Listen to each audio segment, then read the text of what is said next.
땅에서 일하고 계시는 하나님의 모습을 보여주고 있어요. 그래서 무에서 유로 창조하시는 이 빠라 창조의 방식은 가라사대 하고 말씀하는 방식이에요. 그리고 창조주와 피조물 사이에 절대적 거리를 두고 있다는 뜻이죠. 아까 말씀드린 것처럼 그게 바로 만들다라는 말과 창조했다는 말을 겸해서 쓰는 것은 우리가 믿는 하나님은 인격적인 하나님이셔서 창조주로서 우리와 절대적인 거리를 띄고 계신 분임에도 불구하고 만물 안에 들어오셔서 만물을 섭리하시는 마치 조각가처럼 그 안에서 우리와 함께 거하시는 하나님이라고 하는 이 두 가지 상반된 개념을 조화시키고 있다는 거예요. 그래서 에베소서 4장에 보면 하나님은 한 분이시니 만물 위에 계시고, 그 말은 만물과 격리되어 절대적인 거리를 가지고 계신 분이라는 거예요. 만물 안에 계시고, 그렇죠? 만물을 통하여 계시느니라 라고 말하고 있어요. 그래서 그분은 만물 위에 계신 초월자이시면서 동시에 만물 안에서 섭리하시는 내재자이시고, 또 만물 위에 있는 초월적 세계와 그리고 만물 안에 있는 내재적인 세계를 통일하시는, 하나로 통일하시는 창조주이면서 동시에 구세주 하나님이라는 것을 이야기하고 있는 겁니다. 그러니까 우리는 동시에 초월적인 하나님, 여기 계신 분이 아니에요, 하나님은. 그러나 동시에 내 안에 와 계신 분. 그래서 나를 초월해 계시면서도 동시에 내 안에 내재해 계시는 그런 아주 역설적이지만 조화 있는 그런 하나님을 우리가 믿고 있다는 거예요. 그러니까 창조주 하나님을 제대로 공부만 해도 우리가 믿는 신앙의 대상이신 하나님이 어떤 분인가를 알 수가 있죠. 그렇죠? 만약 하나님이 내재적인 하나님이었다면 이건 범신론에 가까워요. 내가 원하는 게 하나님이 원하는 거야, 뭐 이렇게 될 수도 있어요. 그게 뭐죠? 요즘 포스트 모더니즘이 점점 그렇게 가고 있는 거죠. 초월적인 하나님, 신학적 용어로 말한다면 전적 타자다 이런 말을 쓰는데, 타자, 타인, 완전히 나하고는 절대적인 거리를 가지고 있는 분, 피조물과는 구분이 되시는 분, 절대 타자다. 그분은 동시에 절대 타자이시면서 내 안에 내재해 계시는 하나님이다. 누가요? 예수 그리스도가 지금 하늘 보좌에 계시잖아요.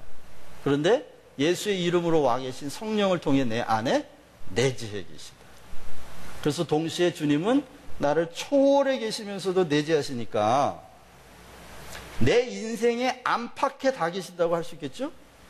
내 인생 안에 내재하시는 분이시면서 동시에 내 인생 밖에서 나를 섭리하시고 내 인생의 목적지로 나를 인도해 가실 수 있는 분이에요.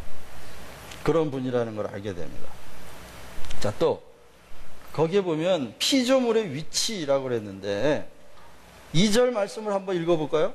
혹시 성경 갖고 계세요? 2절에? 이렇게 가다가 오늘 다 못 끝내겠어요? 괜찮아요? 다음 주에 이어서 하면 되니까.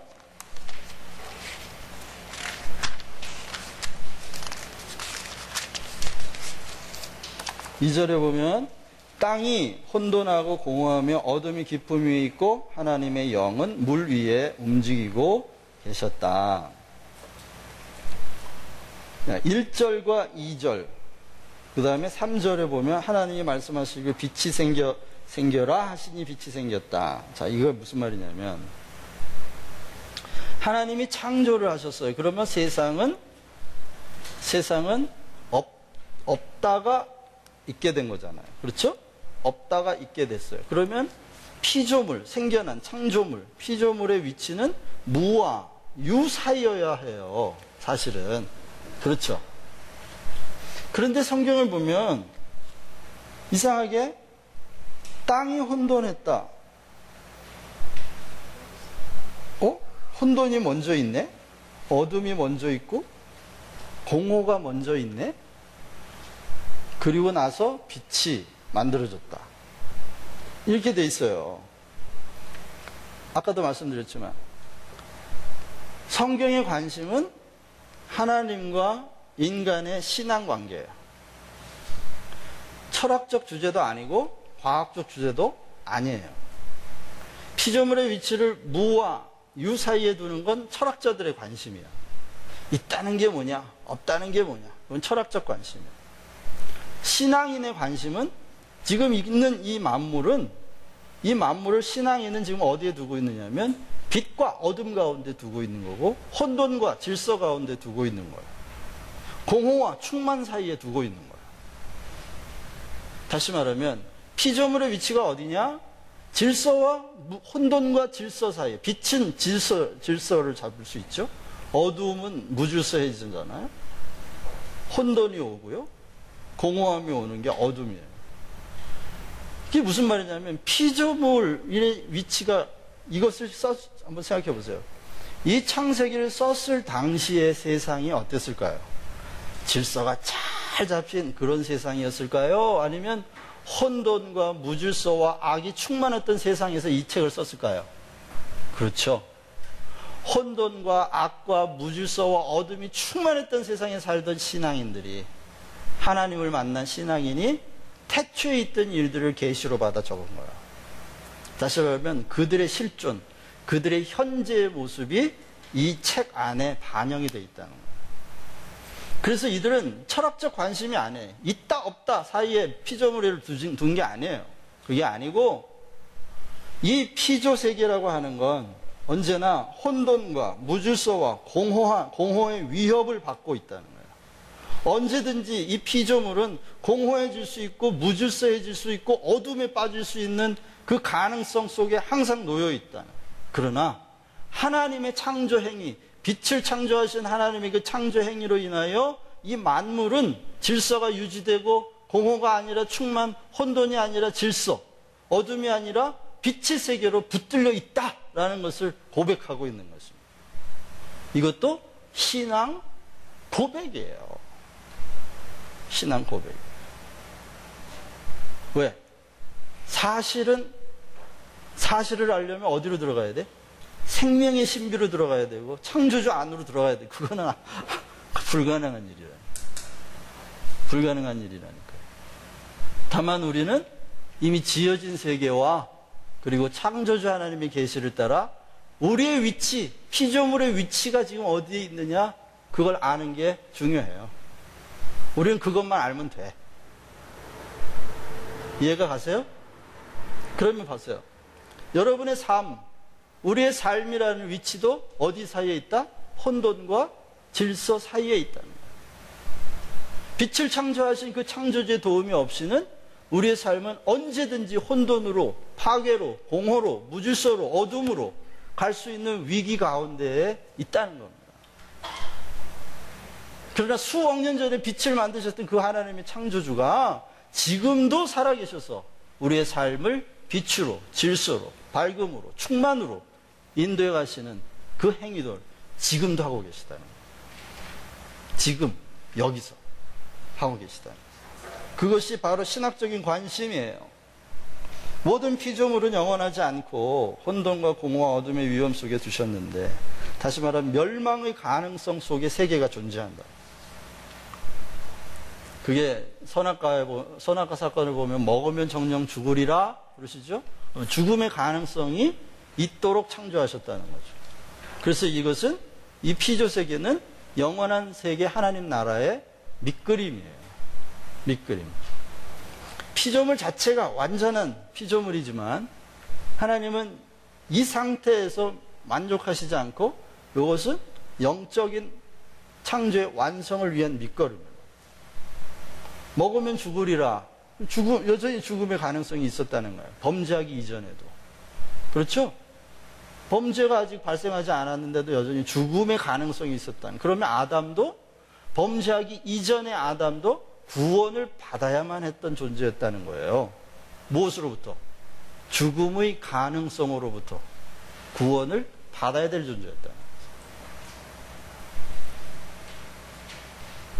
나중에 그 선악과 얘기는 나중에 나오니까요.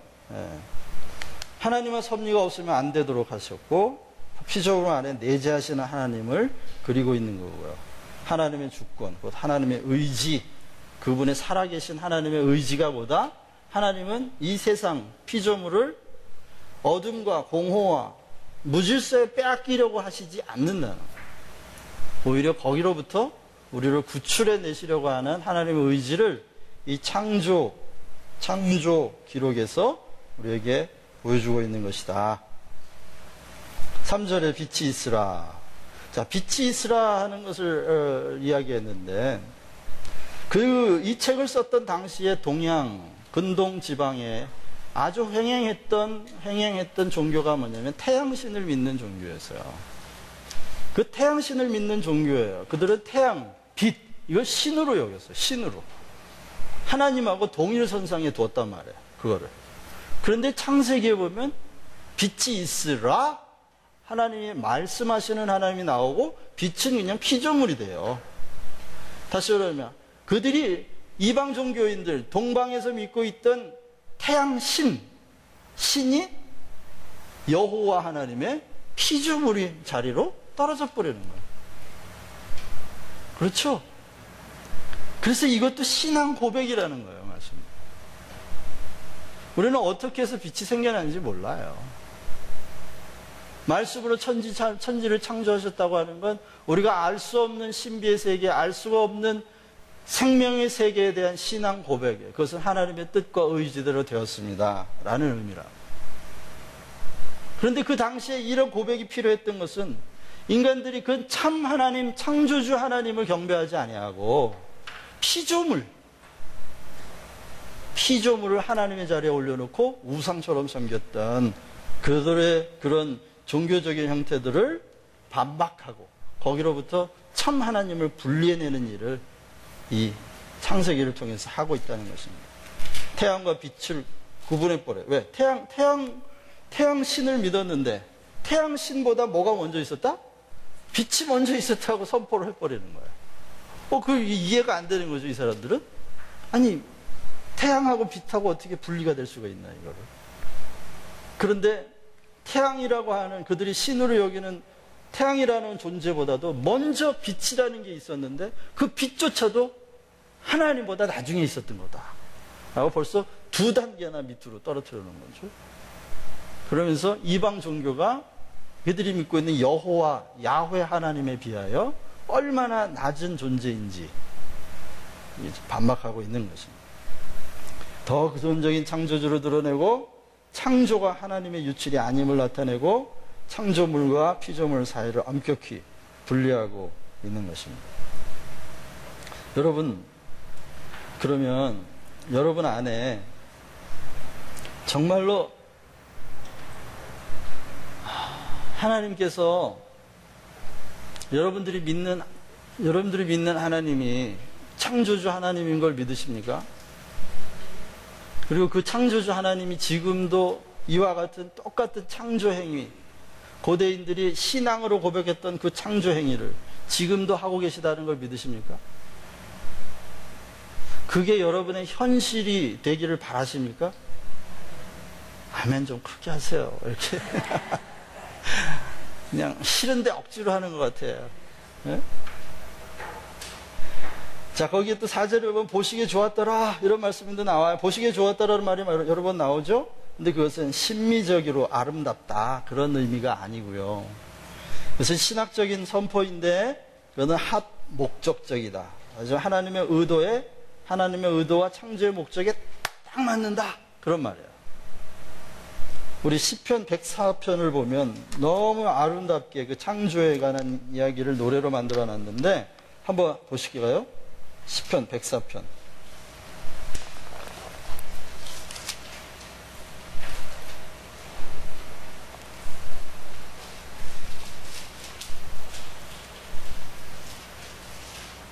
한번 보세요. 내 영혼아 주님을 찬송하여라. 주 나의 하나님 주님은 더없이 위대하십니다. 권위와 위엄을 갖추셨습니다. 주님은 빛을 옷처럼 걸치시는 분, 하늘을 천막처럼 펼치시는 분, 물 위를 누각에 들보를 놓으시는 분, 구름으로 병거를 삼으시며 바람 날개를 타고 다니신 분, 바람을 심부름꾼으로 삼으시는 분, 번갯불을 시종으로